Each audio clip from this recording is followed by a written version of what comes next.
Bom, pessoal, boa noite. Estamos aqui para dar continuidade à aula, né, ao módulo da turma S1, né, disciplina Biologia. Aqui quem fala é o professor Jorge Ricardo.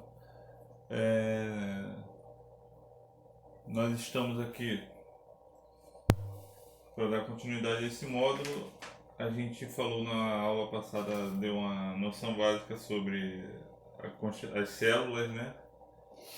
E aqui a gente vai entrar agora na composição química dos seres vivos. Essa é a nossa segunda aula, e a terceira aula e a quarta aula também será desse mesmo tema, tá? Composição química dos seres vivos. Seguiremos da mesma forma, deixarei os exercícios, assim como os slides dessa aula também lá no aplicativo da escola, né? Aplicativo que tem nos ajudado lá. Então aqui vamos nós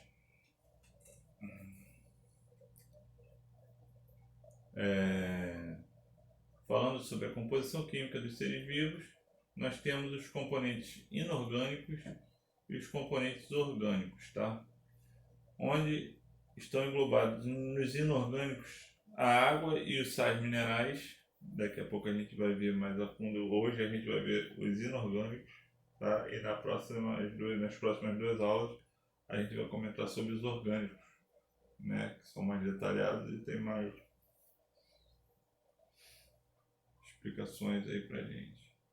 E os orgânicos tem aqui uma explicaçãozinha, tá?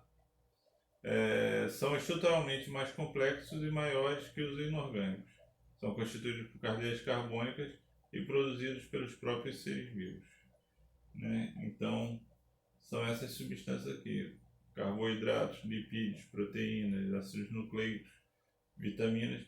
São substâncias que são produzidas no nosso organismo. Isso também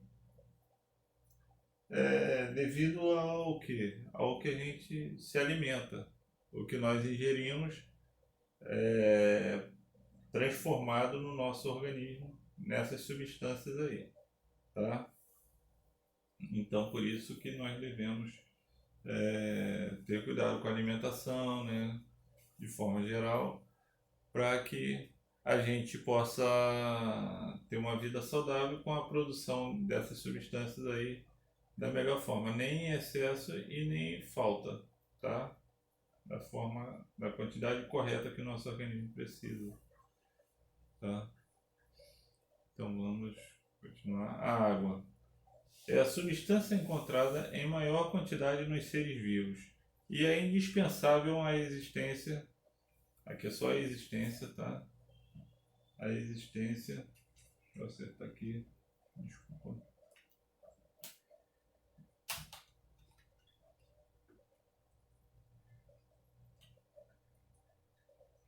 A existência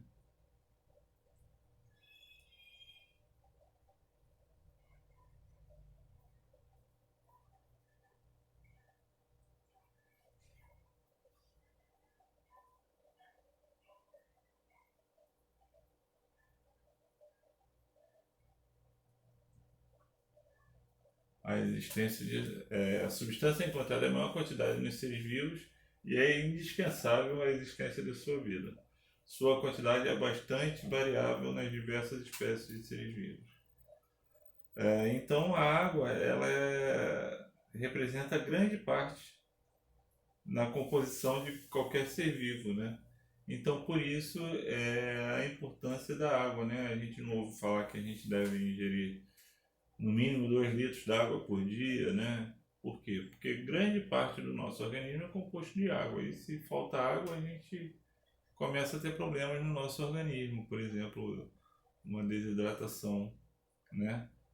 No caso, no homem, considerando o adulto, aqui a gente tem 64% mais ou menos de água, né? Ou seja, a quantidade, mais da metade do nosso organismo é composto de água. No caso dos fungos, 83%.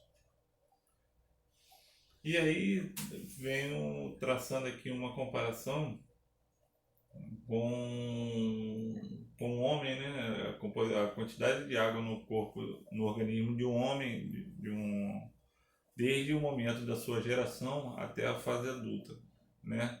Vocês vão perceber que conforme vai se desenvolvendo, o homem vai crescendo, né, vai se desenvolvendo, a quantidade de água no organismo vai diminuindo, né? Então aqui, quando ele é um embrião de 1 mês e meio, 97% da composição é água, né? Ou seja, quase que ele é totalmente água, né? O feto de 3 meses é 94%, é altíssima ainda a quantidade de água no feto, né? Até porque ele vive dentro da água, né? Na placenta da mãe, né? O feto de 8 meses, 83% de água, no recém-nascido 71%, já caiu bastante aí, né? E na fase adulta a gente tem 65% de água na nossa composição, tá? Ou seja, conforme a gente vai se desenvolvendo, a quantidade de água no nosso organismo vai diminuindo, né? Então, não a quantidade, o percentual de água, né? A proporção de água no nosso organismo vai diminuindo, né? Então, por isso que é importante, muito importante a água, né? Muitas vezes a gente pega alguma infecção, né, intestinal, alguma coisa assim, a gente corre o risco de ficar desidratado. Por quê? Porque a gente perde muito líquido, perde muita água no nosso organismo. Então é importante a gente ingerir bastante água, mais do que o normal nesses casos, né? Então, durante toda a nossa vida, a água é muito importante, tá ok? Seguimos então. Composição química dos seres vivos, continuando, né? Um tecido nervoso que repetiu ali o que novamente, né? Que apresenta alta atividade metabólica tem mais água do que um tecido de baixa atividade, como um tecido ósseo. Ou seja, um tecido que tem funções onde são exigidos o funcionamento quase que o tempo todo dele, ele tem grande quantidade de água, grande teor de água. E num tecido que é mais estável, vamos dizer assim, que é menos exigido, mas que tem uma atividade mais fixa, né? Ele tem menos água, no caso o tecido ósseo, né? A perda de água causada pela diarreia, vômitos ou febre alta pode ser uma ameaça à vida do indivíduo. Nos mamíferos, de um modo geral, uma desidratação com perda de 10% de água pode ser fatal. Ou seja, é aquela questão que eu estava falando, né? A desidratação é perigosa, né? Porque começa a faltar água no nosso organismo. A água é muitíssimo importante para o bom funcionamento do nosso organismo, né? Começa a afetar vários órgãos essa falta d'água. A água desempenha diversas atividades no organismo dos seres vivos. As principais são: age como solvente natural para muitos componentes encontrados nas células. Por isso é chamada de solvente universal. Então, ela é um solvente natural, conhecido também como solvente universal. O solvente é o quê? É uma substância que tem a capacidade de dissolver uma outra substância, né? Isso na química, né, a gente chama de solvente universal, a água de solvente universal. Por quê? A maior parte das substâncias são solúveis em água. Ou seja, então a água é capaz de solubilizar, ou seja, dissolver a maior parte das substâncias existentes, né? Então por isso é chamada de solvente universal. E com isso, o nosso organismo consegue absorver melhor as substâncias, né? Estando dissolvidas na água, ok? transporte de substâncias no interior das células e dos corpos de seres vivos. Então, estando essas substâncias dissolvidas, né, na água contida do nosso organismo, isso torna mais fácil o transporte de substância, né, por tornar, né, mais fluido, né, facilitar a movimentação dessas substâncias no nosso organismo, né?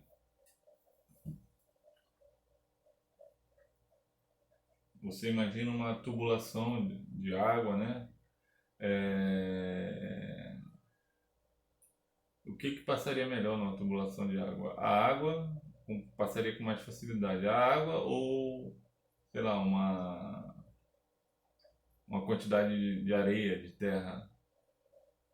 Então, por isso, as substâncias que estão dissolvidas passam melhor, tá ok?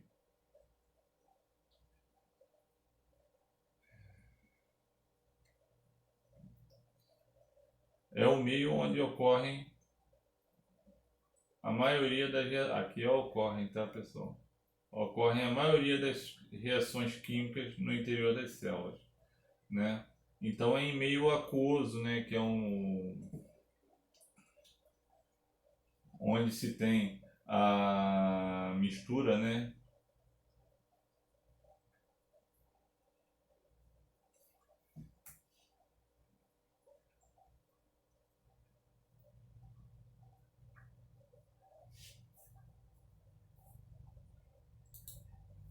É o meio que ocorre a maioria das reações químicas no interior das células.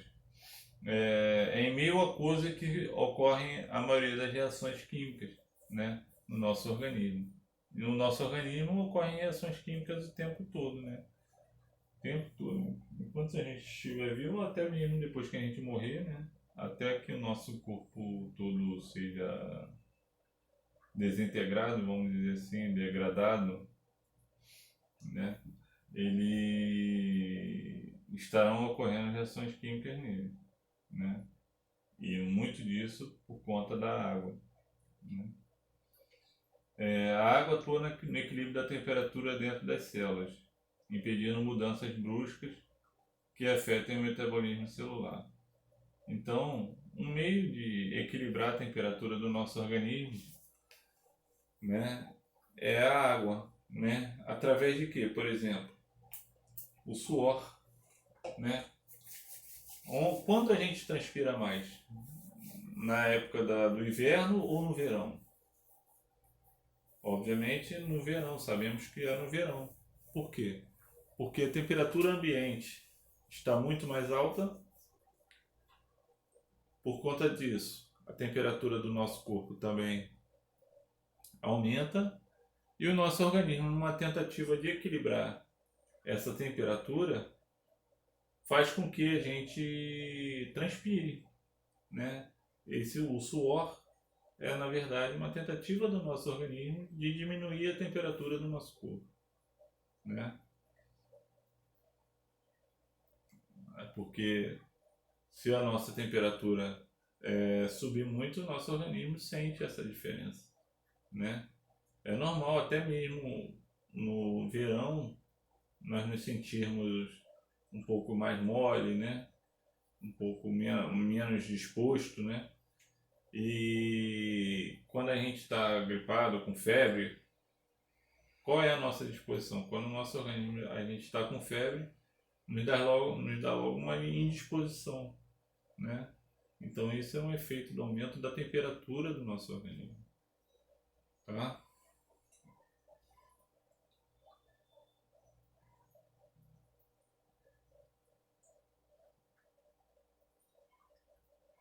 E aqui nós temos alguns sais minerais, né?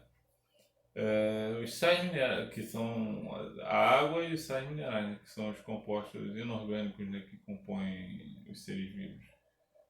Os sais minerais podem ser encontrados nos seres vivos sob a forma insolúvel, como constituinte estrutural de certas partes do corpo. Por exemplo, osso, casca do ovo, né? Porque no caso aqui a gente está falando de corpo, não só nosso, de seres vivos de forma geral, né? Etc. ou sob a forma solúvel em água. Exemplos de sais minerais: cálcio, fósforo, sódio, cloro, potássio, magnésio, etc. Aqui eu fiz uma tabelinha baseada nessa que tem na apostila aí, tá? Ah, eu nem falei a página da apostila, página 2 e 3. Página 2 somente. Baseada no quadro que tem na apostila. Eu joguei aqui no slide também, tá? Então aqui tem cada um desses sais minerais,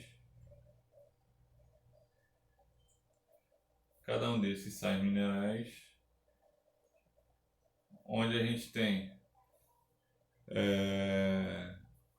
aqui na primeira coluna o sal mineral, as funções dele, né? Onde ele é encontrado, né, no nosso organismo, e os principais alimentos que contêm esses sais minerais. Para todos eles, tá vendo? É só ir descendo o slide aqui, ó, que você consegue ver, tá? Eu não vou citar aqui, mas alguns aqui são bem falados, né, no nosso dia a dia. Por exemplo, o cálcio, né? As crianças, né? Normal, as mães, né? Com os filhos, principalmente quando são pequenos, ou então as pessoas já idosas também, né? As pessoas tem que tomar cálcio, né? Alguns médicos receitam, né, cálcio, né, para criança tomar, para idosos, né, para fortalecer os ossos, né? Forma os ossos e os dentes, atua no funcionamento dos músculos e nervos e na coagulação do sangue. Onde são encontrados aqui alimentos: laticínios, hortaliças, folha verde, brócolis e espinafre. Então aqui tem vários. Aqui depois vocês dêem uma olhadinha. Aqui o sódio, por exemplo, que é o encontrado no sal de cozinha e sal natural dos alimentos, né? Ajuda no equilíbrio líquido do corpo e no funcionamento dos nervos e das membranas da célula. Sua concentração é sempre maior do lado de fora da célula. E aqui vai. Tá ok? Então, gente, por hoje nossa aula é isso aqui. Depois vocês deem uma olhadinha, peço que vocês deem uma olhadinha nesse quadro final aqui. E vou postar os exercícios, né? Vocês tentem fazer. E os slides dessa aula também vou disponibilizar também lá no aplicativo. É importante que vocês façam os exercícios, porque pode ser que venha alguma avaliação. Se tivermos alguma avaliação, provavelmente será baseada nos exercícios. Então é importante que vocês tenham feito esses exercícios. E provavelmente será feito de consulta, para você não ficar muito enrolado na hora de fazer. Eu estou falando provavelmente, ainda não está definido como serão as avaliações, tá? Mas foquem nos exercícios também, tá ok, gente? Muito obrigado a todos aí, um grande abraço, paciência, obedeça às autoridades aí na questão do isolamento, tá? Não abusem, usem máscara, se cuidem das suas famílias, tá ok? Grande abraço para vocês.